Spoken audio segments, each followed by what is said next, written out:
भारत में कौन से वेस्टर्न देश के स्टाइल फाइटर जेट F-35 ने लैंडिंग की है एंड इसको ईरान के साथ जोड़कर क्यों देखा जा रहा है। भारत ने इजराइल के लिए कौन सी मीटिंग को स्किप कर दिया जिसमें रशिया भी शामिल था एंड ईरान से भारतीय लोगों को रेस्क्यू करने के लिए इंडियन एयरफोर्स की बात क्यों हो रही है। काफी सारी इंपॉर्टेंट न्यूज एंड अपडेट्स आ रही हैं जो आपको मेन स्ट्रीम के न्यूज चैनल्स के ऊपर भी देखने को नहीं मिलेंगी, इसलिए इस वीडियो को एंड तक देखिएगा। सबसे पहले बात करते हैं ईरान और इजराइल के बारे में, क्योंकि यह दोनों देश अभी भी एक दूसरे के ऊपर लगातार हमले कर रहे हैं। आप यह कुछ विजुअल्स देखिए, यह सभी ईरान से सामने निकल कर आ रहे हैं। रिपोर्ट्स के मुताबिक इजराइल डिफेंस फोर्सेस ने अब ईरान की रिफाइनरीज, राजधानी तेहरान में स्थित इंटरनेशनल एयरपोर्ट और ईरान की सबसे बड़ी गैस फील्ड साउथ पारस गैस फील्ड को भी टारगेट करना स्टार्ट कर दिया है। ईरान की जो टोटल गैस कंजम्पशन है उसका 66% हिस्सा यहीं से आता था, इसलिए इजराइल का साउथ पारस गैस फील्ड और ओनेल रिफाइनरीज को टारगेट करना यह सिचुएशन को और भी एस्केलेट करने जैसा है। साउथ पारस गैस फील्ड का जो नॉर्दर्न पार्ट है वहां पर कतर का भी कुछ हिस्सा है और वहां पर शेल और एक्सनोबिल जैसी दुनिया की बड़ी बड़ी O'Neill and gas companies operate करती है, लेकिन इजराइल इसके बावजूद वहां पर ईरान के ऊपर हमले कर रहा है। इसके साथ ही नोट करने वाली बात यह भी है कि डोनाल्ड ट्रंप एडमिनिस्ट्रेशन इस बार थोड़ा सा कंफ्यूज नजर आ रहा है, या फिर यह कह सकते हैं कि जैसे डोनाल्ड ट्रंप भारत को धोखा दे रहा है वैसा कुछ इजराइल के साथ भी कर रहा है। दरअसल पिछले साल सितंबर एंडिंग में, उस समय जब ईरान और इजराइल के बीच इसी तरह से बैलिस्टिक मिसाइल अटैक हुए थे, उस समय अमेरिका तुरंत ही इजराइल की सपोर्ट में आ गया था और ईरान की बैलिस्टिक मिसाइल्स को रोकने में इजराइल की काफी मदद की थी। लेकिन इस बार अमेरिका ने 3 दिन तक वेट किया। कई सारी बैलिस्टिक मिसाइल्स इजराइल के सिविलियन एरिया में जाकर वहां पर गिरी, कई सारी सिविलियन कैजुअलिटीज हो गई और कई सारे लोग घायल भी हो गए। और एंड मोमेंट के ऊपर जब इजराइल की गवर्नमेंट ने पब्लिकली अमेरिका से कहा कि वह उनकी मदद करे, उसके बाद अब जाकर फाइनली अमेरिका इजराइल के डिफेंस में आ गया है। यह कुछ विजुअल्स इजराइल से सामने निकल कर आ रहे हैं जहां पर ईरान की मिसाइल्स हिट हुई हैं। डैमेज को देखकर आप अंदाजा लगा ही सकते हैं कि कैजुअलिटीज और इंजरीज किस लेवल की होंगी। अब यह चीज खुद ही अमेरिका के कई सारे थिंक टैंक्स भी पॉइंट आउट कर रहे हैं कि पिछले साल जो ईरान और इजराइल के बीच इसी तरह के ड्रोन्स और मिसाइल्स एक्सचेंज हुई थी, उसमें अमेरिका के साथ साथ ब्रिटेन और फ्रांस ने भी अपने मिलिट्री रिसोर्सेज को मोबिलाइज किया था और ईरान की तरफ से आने वाले ड्रोन्स और मिसाइल्स को न्यूट्रलाइज करने में इजराइल डिफेंस फोर्सेज की मदद की थी। लेकिन इस बार ब्रिटेन और फ्रांस अभी तक मिलिट्री लेवल के ऊपर इजराइल के डिफेंस में नहीं आए हैं, चुपचाप बाहर से देख रहे हैं। एंड अमेरिका भी काफी लेट इजराइल के रेस्क्यू में आया है, जिसकी वजह से इस बार इजराइल में कैजुअलिटीज काफी ज्यादा दिखाई दे रही है। अगर ब्रिटेन, अमेरिका एंड फ्रांस ये तीनों देश समय के ऊपर इजराइल के सपोर्ट में आ जाते तो आज इजराइल का इतना लॉस नहीं होता। इसके साथ ही एक बात यह भी नोट करने वाली है कि इजराइल के आयरन डोम डिफेंस सिस्टम की काफी तारीफ होती है, लेकिन उसकी भी अब काफी लिमिटेशन सामने निकल कर आ रही हैं। वहीं पर अगर हम इंडिया पाकिस्तान के रीसेंट कॉन्फ्लिक्ट के ऊपर नजर डालें तो भारत ने अपने आप को पाकिस्तान के ड्रोन्स और मिसाइल्स अटैक से सक्सेसफुली डिफेंड किया था। नेक्स्ट अपडेट आ रही है एक F-35 स्टेल्थ फाइटर जेट के बारे में, जिसने भारत में इमरजेंसी लैंडिंग की है। यह जो आप पिक्चर देख रहे हैं, यह इस समय भारत के डिफेंस सर्कल में काफी वायरल हो रही है। दरअसल यह वीडियो रिकॉर्ड करते समय यह डेवलपिंग स्टोरी थी, लेकिन न्यूज निकल कर आ रही है कि लॉकहीड मार्टिन कंपनी के एक F-35 स्टेल्थ फाइटर जेट ने केरला के तिरुवनंतपुरम इंटरनेशनल एयरपोर्ट के ऊपर इमरजेंसी लैंडिंग की है। रिपोर्ट्स के मुताबिक इस F-35 स्टेल्थ फाइटर जेट में फ्यूल कम हो गया था, इसलिए यह इमरजेंसी में यहां पर लैंड हुआ है। अब मैं यह कंफर्मेशन के साथ नहीं बोल रहा हूं, लेकिन ऐसी कॉन्स्पिरेसी स्टोरीज ऑनलाइन चल रही है कि यह F-35 fighter jet Israel defence forces का है, जो ईरान के ऊपर हमला करने के लिए भेजा गया था। लेकिन टेक्निकल माल फंक्शन के कारण इसको पास के फ्रेंडली नेशन भारत में इमरजेंसी लैंडिंग करनी पड़ी।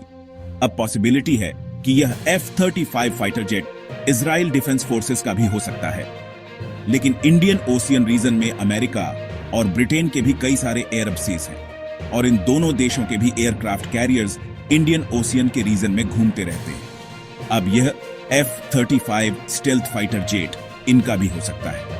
अगेन मैं यह क्लियर कर दूं कि यह वीडियो रिकॉर्ड करते समय यह डेवलपिंग स्टोरी थी, इसलिए अगर आपको कुछ कंफर्म पता चलता है तो नीचे कमेंट कर सकते हैं। बाकी जब भारत सरकार या फिर इंडियन एयरफोर्स की तरफ से इसके ऊपर कोई स्टेटमेंट आएगी तो हम आपको कंफर्म कर देंगे। नेक्स्ट अपडेट आ रही है भारत और शंघाई कॉरपोरेशन ऑर्गेनाइजेशन यानी कि एसीओ को लेकर, एंड इसमें भी इजराइल का ही एंगल है। एसीओ के बारे में तो आपको पता होगा, इसमें भारत, पाकिस्तान, चाइना, रशिया और कई सारे सेंट्रल एशियन देश शामिल हैं। अब इस समय एसीओ की चेयरमैनशिप चाइना के पास है और चाइना ने क्या किया कि एसीओ के सभी देशों को कंसल्ट और मीटिंग करने के बाद इजराइल और ईरान की सिचुएशन को लेकर एक जॉइंट स्टेटमेंट जारी कर दी। अभी स्टेटमेंट में एसीओ ने कहा कि शंघाई कॉरपोरेशन ऑर्गेनाइजेशन के सभी मेंबर देश मिडिल ईस्ट में बढ़ती टेंशन को लेकर काफी गहरी चिंता व्यक्त करते हैं और 13 जून को इजराइल द्वारा इस्लामिक रिपब्लिक ऑफ ईरान के इलाके के ऊपर की गई मिलिट्री स्ट्राइक्स की सख्त निंदा करते हैं। इसके साथ ही स्टेटमेंट में कहा गया कि इजराइल ईरान के सिविलियंस को टारगेट कर रहा है, एनर्जी और ट्रांसपोर्टेशन इंफ्रास्ट्रक्चर को नुकसान पहुंचा रहा है, सिविलियन कैजुअलिटीज भी हो रही हैं जो कि इंटरनेशनल लॉस और यूनाइटेड नेशंस के चार्टर के खिलाफ है। इसके साथ ही रीजनल और इंटरनेशनल सिक्योरिटी के ऊपर भी खतरा बढ़ गया है और यह ग्लोबल पीस और सिक्योरिटी के लिए खतरा बन गया है। अब क्योंकि यह स्टेटमेंट डायरेक्ट इजराइल के खिलाफ थी, इसलिए एसीओ की स्टेटमेंट के ऊपर भारत के विदेश मंत्रालय ने भी अपनी तरफ से प्रतिक्रिया दी है। भारत के विदेश मंत्रालय ने कहा है कि यूर इजराइल टेंशंस के ऊपर भारत की क्या पोजीशन है वो हमने एसीओ के बाकी मेंबर देशों को बता दी थी और यह जो स्टेटमेंट एसीओ की तरफ से जारी की गई है इसमें भारत ने पार्टिसिपेट ही नहीं किया है। भारत ने कहा कि हमारा आज भी वही स्टैंड है जो 13 जून को था। हमारा मानना है कि सभी पक्षों को डायलॉग और डिप्लोमेसी के रास्ते के ऊपर चलते हुए डीएस्केलेशन की ओर बढ़ना चाहिए। इसी को माइंड में रखते हुए भारत ने उस डिस्कशंस में हिस्सा ही नहीं लिया जिसमें स्टेटमेंट फाइनलाइज हुई है।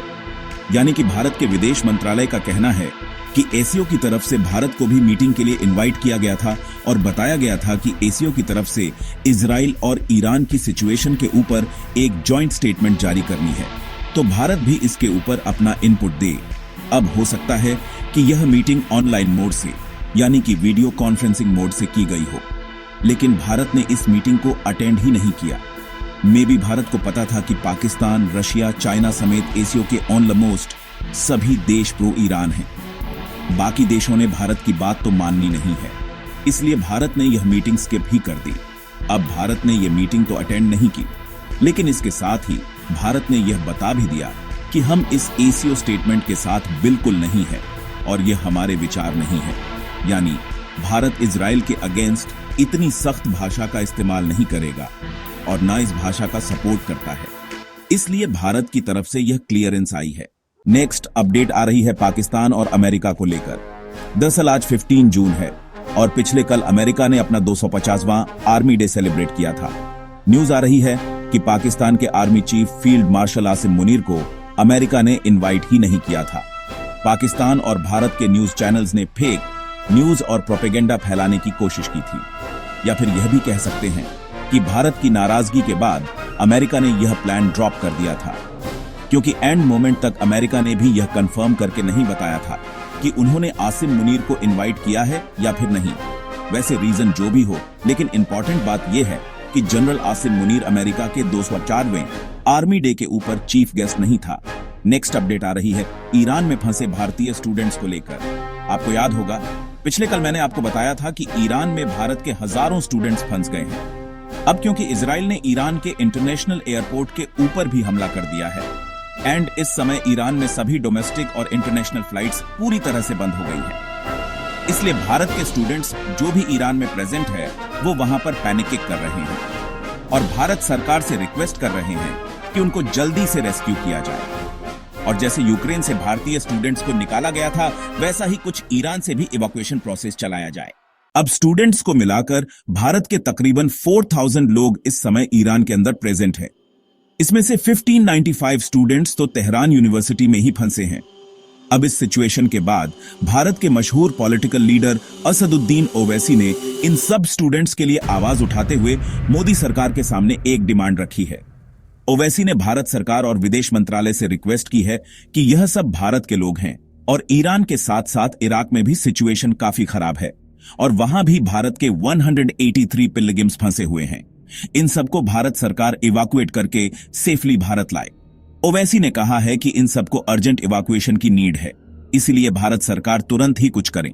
अब मसला यह है कि ईरान और इराक दोनों कंट्रीज की स्पेस इस समय सिविलियन एयरक्राफ्ट के लिए क्लोज्ड है, इसलिए दो ही ऑप्शन बचते हैं, या तो इंडियन एयरफोर्स के विमान को भेजना पड़ेगा या फिर नेबरिंग कंट्री में बाय रोड ले जाकर वहां से एयरलिफ्ट करना पड़ेगा।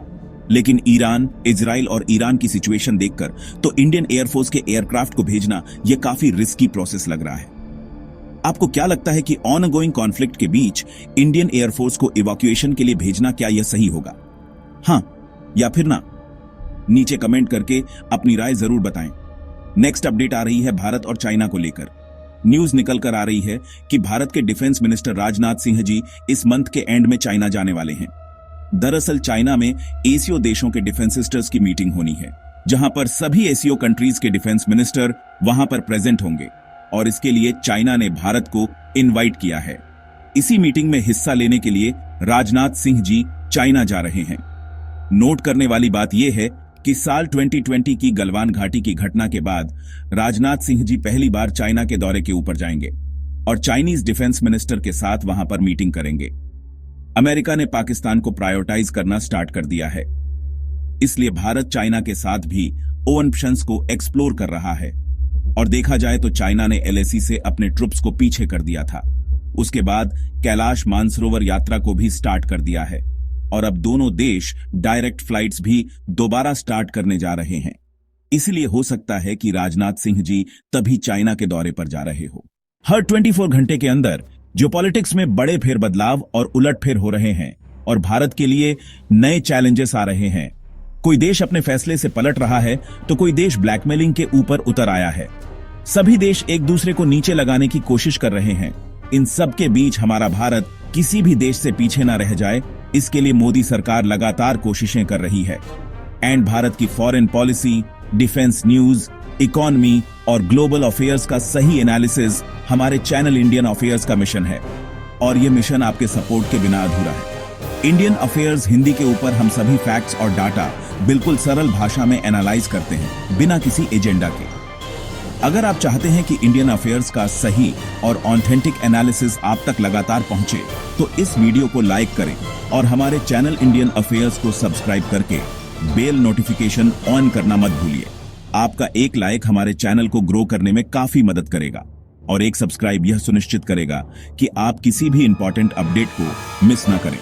अगर आपने हमारे चैनल को पहले से सब्सक्राइब किया है तो दिल से धन्यवाद। जय हिंद, वंदे मातरम।